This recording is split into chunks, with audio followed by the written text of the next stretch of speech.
नमस्कार साथियों, स्वागत है आप सभी का सिंपल मैथमेटिक्स क्लासेस में। इस समय लोग प्रैक्टिस कर रहे हैं अरिथमेटिक के मिसलेनियस क्वेश्चन की, मींस अंकगणित के हर टाइप के क्वेश्चन की प्रैक्टिस कर रहे हैं एक साथ एक वीडियो लेक्चर में। और इसके 3 वीडियो मैंने अपलोड कर दिए और उन सभी वीडियो का लिंक जो है मैंने इस वीडियो के डिस्क्रिप्शन में दिया है, तो आप उस लिंक पर क्लिक करके उन वीडियो को अगर आप देखना चाहते हैं, अगर आप इंटरेस्टेड हैं तो देख सकते हैं। ओके, तो चलिए शुरुआत करते हैं क्वेश्चन की। आते हैं क्वेश्चन नंबर 1 पे और हम कोशिश करेंगे क्वेश्चन को बहुत ही ईजी और शॉर्ट टाइम में सॉल्व करने की, ताकि आप अपने एग्जाम में बेहतर कर सकें।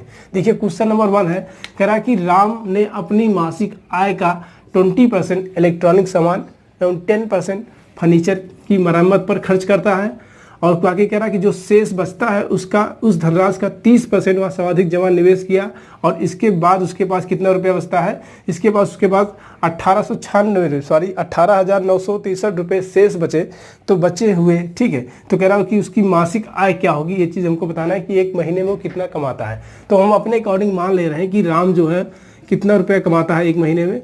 राम एक महीने में मान लेते हैं कि 100 रुपया कमाता है। ओके, कह रहा है कि राम अपनी मासिक आय का 20% इलेक्ट्रॉनिक और 10% फर्नीचर। 100 का 20% कितना होगा, 20 होगा, 10% कितना होगा, 10 होगा, ठीक है। तो कितना हो जाएगा, 20 + 10। ये क्या करता है, वो ये फर्नीचर और इलेक्ट्रॉनिक पर खर्च कर देता है। तो बचा उसके पास कितना, 70 रुपया। अब इस 70 रुपया का कह रहा है कि 30% और सर्वाधिक जमा निवेश में निवेश करता है। अब यहाँ पे अगर इसका 30% निवेश करेगा कितना होगा, 21 होगा। आप ऐसे भी निकालें, 0000 कैंसिल और 7 × 21। कहने का मतलब 70 से 21 रुपये और निकल गए। तो बचा कितना, अगर आप 70 से 21 घटा देंगे बचेगा कितना, 49 रुपये। और जो ये 49 रुपये बचे हैं किसके अकॉर्डिंग है, हम लोगों के अकॉर्डिंग है, क्योंकि हम लोगों ने मान लिया था कि राम की टोटल आय जो है मासिक कितनी है, 100 रुपया है। तो इसके अकॉर्डिंग 49 रुपये बचे। लेकिन क्वेश्चन में कह रहा है कि उसके पास कितना बचता है सारी चीज़ें खर्चा करने के बाद, 18,963। तो कहने का मतलब जो ये 49 की वैल्यू है किसको डिनोट कर रही है, 18,963 को। तो यहाँ से हम क्या कर सकते हैं, एक यूनिट की वैल्यू ज्ञात कर सकते हैं। तो अगर एक यूनिट की वैल्यू ज्ञात करना तो इसको 49 से डिवाइड करना होगा। अगर आपको 49 का पारा याद है, ठीक है, नहीं याद है आप 7 × 7 = 49 हो जाएगा। 7 से इसको डिवाइड करेंगे, 7 दूनी 14, बचा कितना यहाँ पे, 7 दूनी 14, 4 बचा, 7 × 7 = 49, 963, ठीक है। उसके बाद अगेन 7 से काटेंगे, कितना हो जाएगा, 7 × 3 = 21 हो जाएगा। ओके, उसके बाद 60 × 56 हो जाएगा, 7 × 7 = 49 हो जाएगा, ठीक है। तो इस तरीके से कितना आ गया, एक यूनिट की वैल्यू आ गया 387। अगर एक यूनिट की वैल्यू 387 है तो 100 यूनिट की वैल्यू कितना हो जाएगी, 00 इंक्रीज हो जाएगा, इसमें कितना आ जाएगा, 38,700 रुपये। तो कहने का मतलब उसका जो मासिक आय है वो कितना है, 38,700 रुपये है। यही हमारा राइट आंसर हो जाएगा। तो इस तरीके से ऑप्शन नंबर कौन सा है, ऑप्शन नंबर 3 हमारा राइट ऑप्शन हो जाएगा। अगर इसको हम जनरल तरीके से लगाते थोड़ा सा ज़्यादा समय लगता, इसलिए हमने इस तरह से किया कि 100। ओके, तो हमारा नेक्स्ट क्वेश्चन क्या है कि एक गांव में 30% जनसंख्या उच्च आर्थिक वर्ग में आती है। ग्रामीण की वह संख्या जो मध्य आर्थिक वर्ग में आती है निम्न आर्थिक वर्ग की जनसंख्या का 3/2 गुनी है। यदि 6,860 ग्रामीण निम्न आर्थिक वर्ग में आते हैं तो गांव की कुल जनसंख्या कितनी है, ये चीज़ हमको बताना है कि गांव की टोटल आबादी कितनी है। हम मान लेते हैं गांव की टोटल आबादी कितना है, अपने अकॉर्डिंग मान लेते हैं कितनी है, 100 है। ओके, अब कह रहा है कि एक गांव में 30% जनसंख्या किस में आती है, उच्च आर्थिक वर्ग में आती है। अगर इसका हम 30% निकाल देंगे तो बचेगा कितना, 70% बचेगा। अब इस 70% में, ठीक है, अब इस 70% में क्या होगा, 100 का 30% कितना होता है, 3 होता है, बाकी जो बचा 70%, ठीक है, 100 का 70 ही होगा। तो इस तरीके से यहाँ पे क्या होगा, मध्य और निम्न वर्ग वाले होंगे इसमें, ठीक है। चलिए हम मध्य को यम से डिनोट कर देते हैं और निम्न को यन से, मतलब ये दोनों मिलकर कितना है, 70% है इस टोटल 100 में, जो हम लोगों ने अपने अकॉर्डिंग माना है।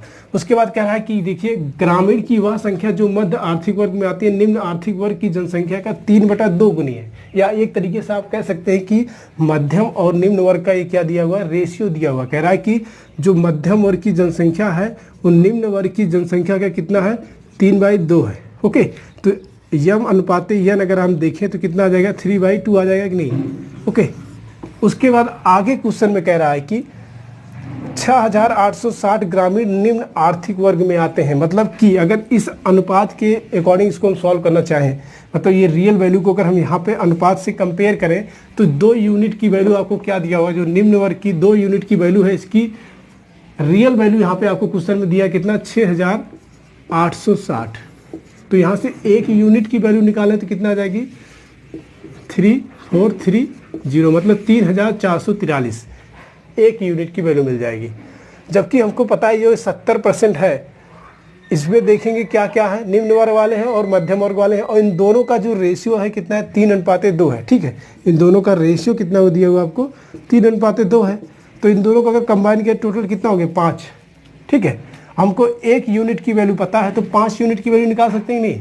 ठीक है, 1 यूनिट की वैल्यू 3443 है, तो 5 यूनिट की वैल्यू कितना हो जाएगा 3430।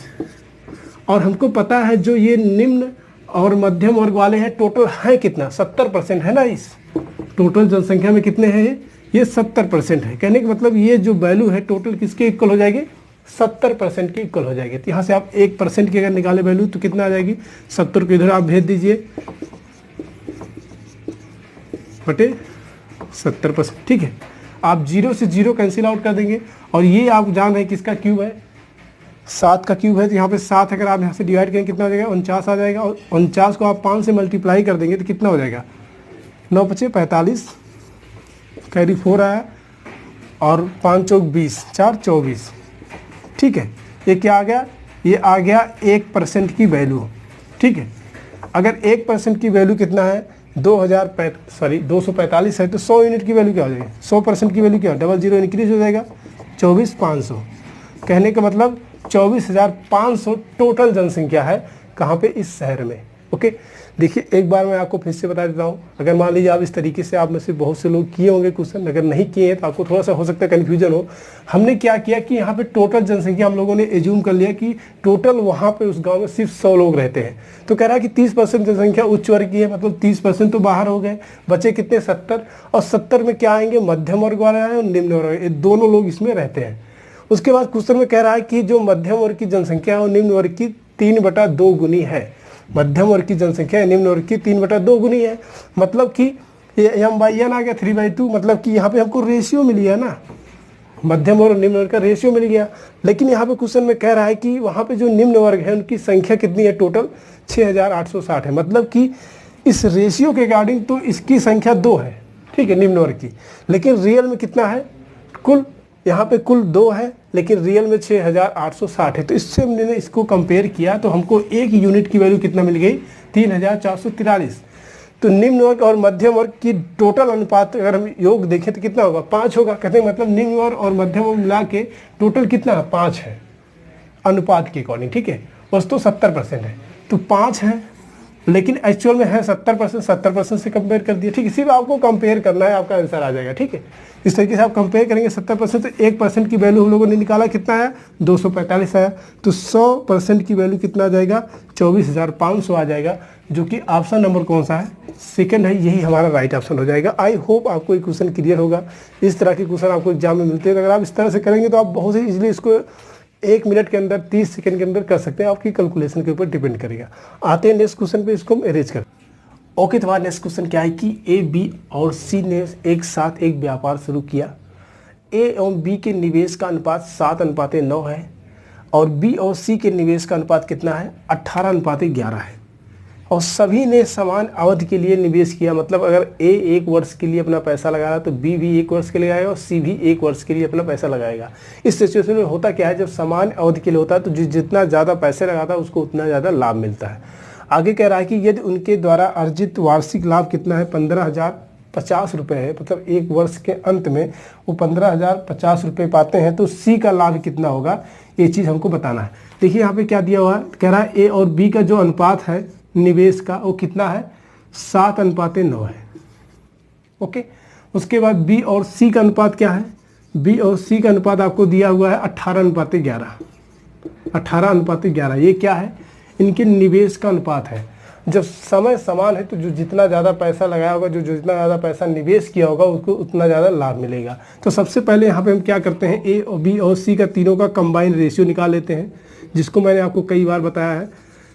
ठीक है, चैप्टर हम लोग पढ़ चुके हैं तो इसको आप बहुत आसानी से फाइंड कर सकते हैं। तो बी सी का कंबाइन रेशियो 7:9 A/B है। ठीक है, और B/C, देखिए जो बी का अनुपात है ये 9 है और कितना है 18 है, तो इसको आप 18/9 के नीचे लिखेंगे 11। ठीक है, और ये जो खाली प्लेस है, जो ये संख्या होती है यही यहाँ पे आ जाती है, और यहाँ पे जो खाली प्लेस है ये संख्या आ जाएगी 18। ओके, और इन सभी को क्या करेंगे आप ऊपर नीचे मल्टीप्लाई कर देंगे। तो आप करेंगे तो देखिए ऐसे कर देते हैं 7 गुणे 18 ऐसे ही रहने देते हैं, क्योंकि हम कैंसिल आउट कर देंगे। 8 गुणे 9, ठीक है, 18 गुणे 9 और 9 गुणे 11, ठीक है। 9 से यहाँ से कैंसिल हो रहा है, 9 दूनी 18, 7 दूनी 14 हो गया। ये कितना हो गया, यहाँ पे 18 ही बचा है। ओके, और यहाँ पे कितना है, 11 है। ओके, तो इस तरीके से आ गया। देखिए कोई एक संख्या नहीं है जो इन तीनों को डिवाइड कर सके, तो यहाँ पे इसको छोड़ देते हैं। उसके बाद कह रहा है कि वर्ष के अंत में उन्हें टोटल कितना लाभ होता है, 15,050 रुपये का लाभ होता है। ओके, तो हमने कहा कि जब यहाँ पे समय समान है तो जो जितना ज़्यादा पैसा लगाया होगा उसको उतना ज़्यादा लाभ मिलेगा। नहीं मतलब जो इनके निवेश का जिस तरह से रेशियो है, जो जितना निवेश किया उतना वही पैसा मिलेगा। तो यहाँ पे हमको निवेश तो पता नहीं है, लेकिन उसका रेशियो पता हुआ है। तो इसका रेशियो को हम ऐड करके इसको इसके इक्वल करके तो हमको 1 यूनिट की वैल्यू मिल जाएगी। ठीक है, 1 यूनिट की वैल्यू मिल जाएगी, क्योंकि यहाँ पे एक रियल वैल्यू हमको दी है। टोटल एक साल में 15,050 रुपये कमाते हैं। तो इसको आप जोड़ेंगे कितना हो जाएगा, 10 20 30 हो गया, और ये 8 1 9 9 4 13, मतलब कितना हो गया, 43 हो गया। इन तीनों का योग कितना हो गया, 43 हो गया। मतलब तो तीनों ने मिलकर इस अनुपात के अकॉर्डिंग कितना कमाया है, 43 रुपया कमाया। लेकिन क्वेश्चन में कह रहा है कि एक साल में कितना कमाया है, 15,050 रुपये कमाए हैं। तो इसको इसके इक्वल कर देते हैं और यहाँ से 1 यूनिट की वैल्यू निकाल लेते हैं। ठीक है, तो इसको आप डिवाइड करेंगे तो कितने टाइम में कट जाएगा, ये 35 बार में कट जाएगा। ठीक है, तो 1 यूनिट की वैल्यू आपको कितना मिल जाएगी, 350 रुपये। हमसे कह रहा है कि सी की वैल्यू क्या होगी। ठीक है, सी कितना रुपये लगाएगा, तो आप 350 को आप मल्टीप्लाई कर दीजिए 11 से, आपको सी की वैल्यू मिल जाएगी। ठीक है, तो 350 को अगर आप 11 से मल्टीप्लाई करेंगे कितना हो जाएगा, 0 5 5 3 8, कितना हो गया, 3850, मतलब कि 3,850 रुपये सी को एक साल के अंत में मिलेंगे। यदि मान लीजिए आपसे पूछता बी का, तो आप 18 गुणे 350 कर देते, या आपसे पूछता ए का, तो आप कितना कर देते, 14 गुणे 350। तो आप जिसका पूछता है उतना कर सकते हैं। ओके, या तीनों को पूछता तो तीनों को तो यहाँ पे दिया ही है कंबाइन। ओके, आई होप आपको ये क्वेश्चन क्लियर हुआ होगा। आते हैं नेक्स्ट क्वेश्चन पे, इसको हम अरेंज करते हैं। ओके, तो हमारा नेक्स्ट क्वेश्चन क्या है कि 6 पैंट और 5 कमीज की कुल कीमत कितना है, 2,340 है। 7 कमीज की कुल कीमत 3 पैंटों की कुल कीमत से 540 रुपये अधिक है, तो 4 कमीज की कुल कीमत क्या है। कह रहा है कि 6 पैंट प्लस 5 कमीज की कुल कीमत कितनी है, 2,340 रुपये है। ओके, उसके बाद कह रहा है कि 7 कमीज, ठीक है, 7 कमीज और 3 पैंट की कुल कीमत कितना है, 540 रुपये। 3 पैंटों की कुल कीमत से 540 रुपये अधिक है। ठीक है, तो 3 पैंट से कितना ज़्यादा है, 540 रुपये ज़्यादा है। ओके, अब यहाँ पे 2 इक्वेशन है और 2 अचर राशियाँ हैं हमारे पास। ठीक है, पी और के, इसको हम सॉल्व कर सकते हैं। थोड़ा सा इसको सरल कर लेते हैं, पी को इधर ट्रांसफ़र कर लेते हैं। तो इधर पी को ट्रांसफ़र करेंगे तो क्या हो जाएगा, 7k - 3p इक्वल टू 540। ठीक है, अब देखिए इसको सरल करना है तो हमें क्या करना होगा, दोनों में से एक को एलिमिनेट करना होगा। तो हम देख रहे हैं कि यहाँ पे 3p है, यहाँ पे 6p है। अगर यहाँ पे हम 2 से पूरे इक्वेशन में मल्टीप्लाई कर दें तो क्या हो जाएगा, 6p बन जाएगा, जो कि निगेटिव में है, ये प्लस में है। प्लस माइनस कैंसिल आउट हो जाएगा अगर इसको हम जोड़ेंगे तो चलिए पूरे इक्वेशन में हम क्या करते हैं, 2 से मल्टीप्लाई कर देते हैं। 2 से मल्टीप्लाई करेंगे तो कितना हो जाएगा, 7 दूनी ये हो जाएगा 14k, ये कितना 3 दूनी 6 हो जाएगा, और ये इसको आप करेंगे तो कितना हो जाएगा, 1080 हो जाएगा, 1080। ओके, अब सभी को जोड़ेंगे तो ये क्या हो जाएगा, प्लस माइनस कैंसिल आउट हो जाएगा। ये कितना हो जाएगा, ये हो जाएगा 19k। इसको आप ऐड करेंगे कितना हो जाएगा, ये 0 0 हो गया, 8 4 12 हो गया, और ये 4 1 कैरी आ गया था 3। ठीक है, कितना आ गया, 34 20 आ गया। ओके, अब 19 से इसको डिवाइड करेंगे तो कितनी टाइम जाएगा, 19 दाम में कितना हो जाएगा, 190 हो जाएगा, और 19 8 मतलब कि 38 टाइम जाएगा। ओके, नहीं 38 टाइम नहीं जाएगा, 18 बार जाएगा। ओके, तो कितना हो जाएगा, 180 आ जाएगा 1 यूनिट की। ठीक है, के की वैल्यू कितना आ जाएगी, 180 आ जाएगी। हमसे पूछ रहा है कि 4 कमीज की कुल कीमत, एक कमीज की कीमत कितनी है, 180 है, तो 4 कमीज की कितनी हो जाएगी, 180 को हम मल्टीप्लाई कर दिए 4 से। ठीक है, 18 चौक 72 हो जाएगा, 720 रुपये।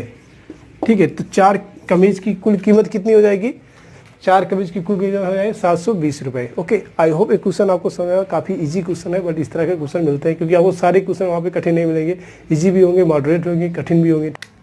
ओके, तो हमारा नेक्स्ट क्वेश्चन क्या है कि एक टंकी में अंतःप्रवाही नल ए, मतलब अंतःप्रवाही मतलब जो पानी टंकी में भरेगा, और बाह्य प्रवाही नल बी जो पानी को टंकी से निकालेगा बाहर।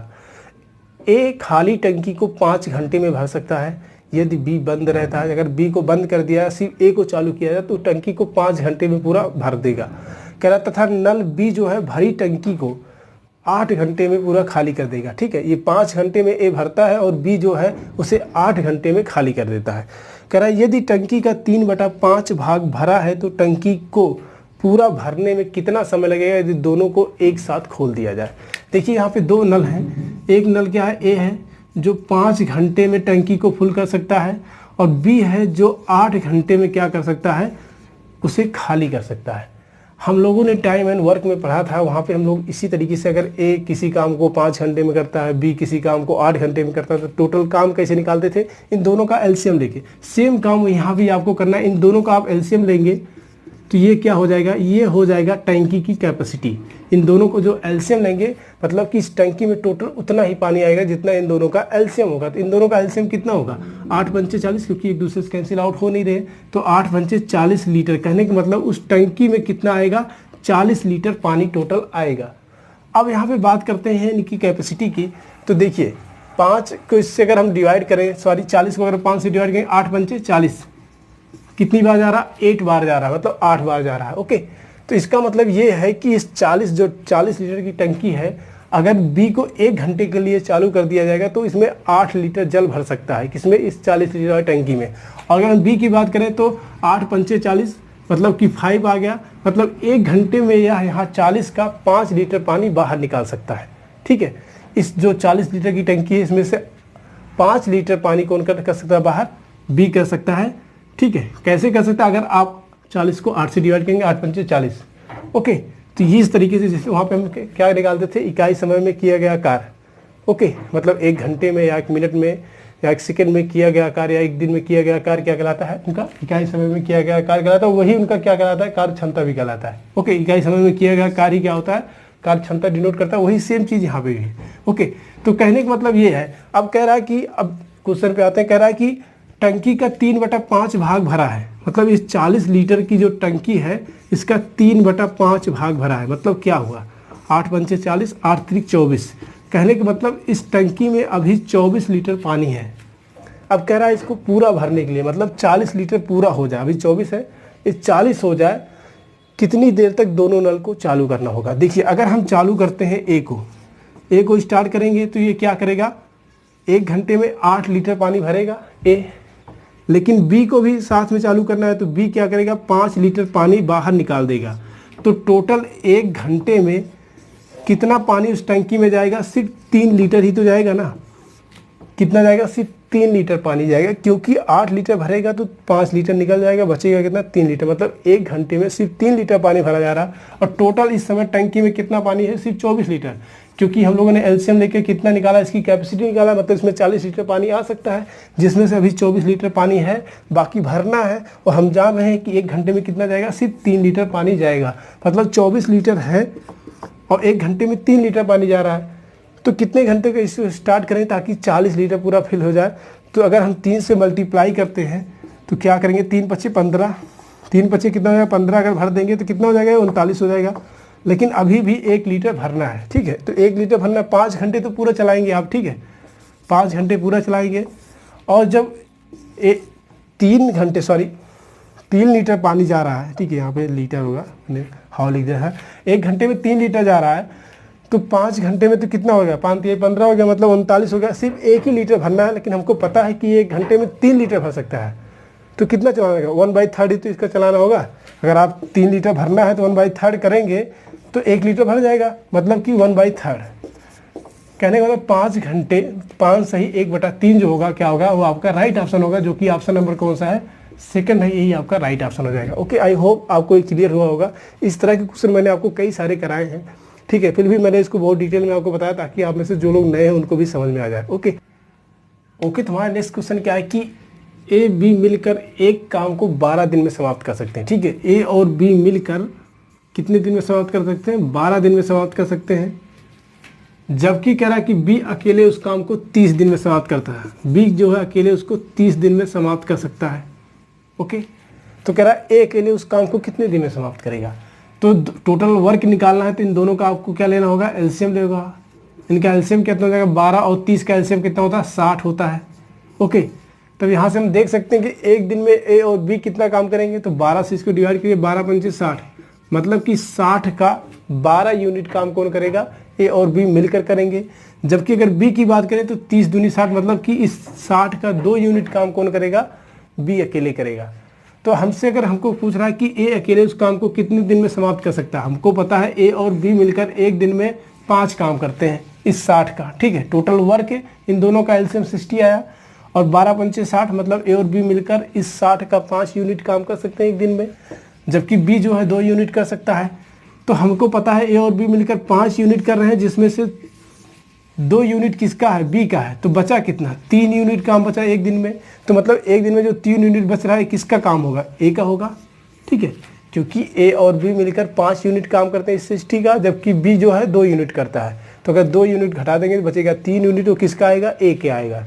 टोटल काम कितना है, 60 काम है। एक दिन में 3 काम करता है, तो टोटल कितना दिन लगेगा, 20 डे। ठीक है, कितना दिन लग जाएगा, 20 दिन लगेगा ए को काम कंप्लीट करने में। ऑप्शन नंबर ए हमारा राइट ऑप्शन हो जाएगा। ओके, आई होप ये क्वेश्चन आपको क्लियर हुआ। आते हैं नेक्स्ट क्वेश्चन पे, इसको हम अरेंज करते हैं। अगला क्वेश्चन क्या है कि किसी कक्षा में 38 विद्यार्थियों का औसत वजन कितना, 44 किलोग्राम है। 12 नए विद्यार्थियों की कक्षा में प्रवेश लेने के बाद औसत वजन कितना बढ़ जाता है, 4.68 kg बढ़ जाता है। ठीक है, 4.68 kg बढ़ जाता है। तो कह रहा है 12 नए विद्यार्थियों का औसत भार क्या होगा जो कक्षा में शामिल हुए हैं। ठीक है, तो इसमें आपको कुछ नहीं करना, जोड़ घटाव करना है, गुणा भाग। देखिए क्या है यहाँ पे, किसी कक्षा में 38 विद्यार्थियों का औसत वजन कितना, 44 किलोग्राम है। तो अगर हम 38 विद्यार्थियों का टोटल भार, ठीक है, टोटल वेट देखें कितना हो जाएगा, तो क्या हो जाता है, औसत गुणे संख्या। औसत कितना 44, संख्या कितना है 38। ठीक है, अब इसको मल्टीप्लाई कर लेते हैं। इसको क्या लिख सकते हैं, इसको लिख देते हैं 40 - 2, थोड़ा आसान रहेगा मल्टीप्लाई करने में 44 से। ठीक है, तो कितना हो जाएगा, इसको करेंगे 4 चौक 16, 4 चौक 16, 1 17, एक 0 है, और कितना हो जाएगा 88 हो जाएगा। इसमें से घटा देते हैं, आप घटाएंगे कितना, 2 हो गया। ओके, और ये कितना है, 5 है, 5 से आप 15 है, एक कैरी आएगा पर 15 हो जाएगा। यहाँ से घटाएंगे कितना हो जाएगा, 7 आ जाएगा, और ये कितना हो जाएगा 1672। ये हमारा क्या आ जाएगा, टोटल भार आ जाएगा 38 विद्यार्थियों का। ओके, कुल भार आ जाएगा। उसके बाद कह रहा है कि इसमें 12 नए विद्यार्थी आ जाते हैं। ठीक है, 12 लोग और ऐड हो जाते हैं, तो 38 के बजाय कितना हो जाएगा, 50 हो जाएगा। तो मतलब 50 लोगों का टोटल वेट अगर हम देखें कितना हो जाएगा, 50 गुणे औसत। औसत कितना कह रहा है कि औसत 44 के बजाय कितना हो जाएगा, 44 इसमें आप जोड़ देंगे। ठीक है, 4.68, तो कितना हो जाएगा 48.68। ओके, अब इसका भार निकाल देंगे। अब इन दोनों का टोटल भार जब मिल जाएगा तो इसमें से अगर हम घटा देंगे, ठीक है, ये जो पहले वाला भार है टोटल, इसको हम घटा देंगे 50 वाले से, तो जो 12 लोग नए आए उनका टोटल भार हमको मिल जाएगा। ठीक है, तो इसको मल्टीप्लाई कर देते हैं, 8 पंचे 40, ठीक है, 5 छक 30, उसके बाद 8 पंचे 40 और 4 पंचे 20, 4 24। ओके, एक 0 है, 0 बढ़ा देंगे, 2 अंक के बाद दशमलव लगा देंगे। ठीक है, कितना आ जाएगा 24 34। ओके, पहले कितना था 1672। अगर हम 1672 को 24 34 से घटा देंगे तो कौन बचेगा, जो 12 लोग आए उनका वेट मिल जाएगा, कुल भार उनका मिल जाएगा। जो 12 लोग आए उनका टोटल भार मिल जाएगा। तो यहाँ पे घटाएंगे 2 हो गया, और 13 से 7 जाएगा, कितना हो जाएगा 6 बचेगा। ओके, 6 बचेगा। उसके बाद यहाँ पे देखिए 13, और यहाँ पे कितना है 13 है, 13 से 6 जाएगा, कितना बचेगा 7 बचेगा। ओके, तो इस तरीके से आपका आ जाएगा। अब इसको देखिए कितना आ गया 762, 762 आ गया। टोटल 12 लोग ऐड हुए हैं। ठीक है, ये जो भार आया है उन 12 लोगों की वजह से आया जो बाद में ऐड हुए हैं। अब इन्हीं का औसत पूछ रहा है, तो क्या करेंगे, टोटल भार बटे 12 से डिवाइड कर देंगे। तो क्या हो जाएगा 12 पंचे 7, 12 6 72 हो जाएगा। बचेगा कितना, 4 42 हो जाएगा। ठीक है, 12 2 से बात ये 36 हो गया, और 12 पंचे 60, कितना आ जाएगा 63.5। तो जो कि ऑप्शन नंबर कौन सा है, फर्स्ट है, ये हमारा राइट ऑप्शन होगा। ओके, तो इस क्वेश्चन में कुछ नहीं था, गुणा भाग था, बट इस तरह का क्वेश्चन आपको दिया जाता है एग्जाम में, तो इसकी प्रैक्टिस किया रहेगा। आते हैं नेक्स्ट क्वेश्चन पे, इसको हम अरेंज करते हैं। ओके, तो नेक्स्ट क्वेश्चन क्या है कि हमारा कि 3888 को एक संख्या के वर्ग से विभाजित करने पर प्राप्त उत्तर को 11 से गुणा करने पर अंतिम उत्तर को मिलता है 252 प्राप्त होता है, तो वह संख्या क्या है। मतलब कि कह रहा है कि 3888 को किसी संख्या के वर्ग से, मान लेते हैं कि वो संख्या z है और z के वर्ग से जब हम भाग करेंगे, विभाजित करने पर जो भी उत्तर आएगा, ठीक है, अब इसका जो भी उत्तर आएगा उसको कह रहा है कि 21 से गुणा करने पर अंतिम उत्तर जो मिलेगा लास्ट में क्या मिलने वाला है, 252 मिलने वाला है। ये आपसे क्वेश्चन में कह रहा है, ठीक है। कह रहा है कि 3888 को एक संख्या के वर्ग से विभाजित करने पर, हम मान लेते हैं संख्या z है और z के वर्ग से विभाजित करने पर, ठीक है, अब इसका जो भी आएगा, ठीक है, उसको हम क्या करेंगे 21 से मल्टीप्लाई करके लास्ट में हमको जो उत्तर मिलेगा कितना मिलेगा, 252 मिलेगा। ये चीज़ आपको सॉल्व करना है, मतलब कि ये जेड स्क्वायर की वैल्यू बताना है आपको, क्या होगा, मतलब जेड की वैल्यू, ठीक है। तो अगर हम जेड को इधर ट्रांसफर कर दें और इसको इधर भेज दें तो क्या हो जाएगा, 252 यहाँ आ जाएगा बटे में, और इधर क्या आ जाएगा, जेड स्क्वायर आ जाएगा। इसको सरल करना है आपको, तो 7 त्रिक 21 एंड 7 दूनी 7 त्रिक 21 यहाँ भी हो जाएगा, 7 छंग 42। ओके, अगेन आप इससे किससे काट सकते हैं, 3 से काट सकते हैं इसको, 3 एकम 3 3 से, और इसको 12 से काटेंगे, 12 36, बचा कितना यहाँ पे 2 बचा, 12 दूना 24, बचा कितना 12 चौक 48, कितना आ गया, ये आ गया 324। और ये 324 किसका वर्ग है आप बहुत अच्छे तरीके से जान रहे होंगे, ठीक है। आप इसका कमेंट बॉक्स में इसका आंसर आप बताएंगे, ठीक है। बहुत ही इजी सा क्वेश्चन था।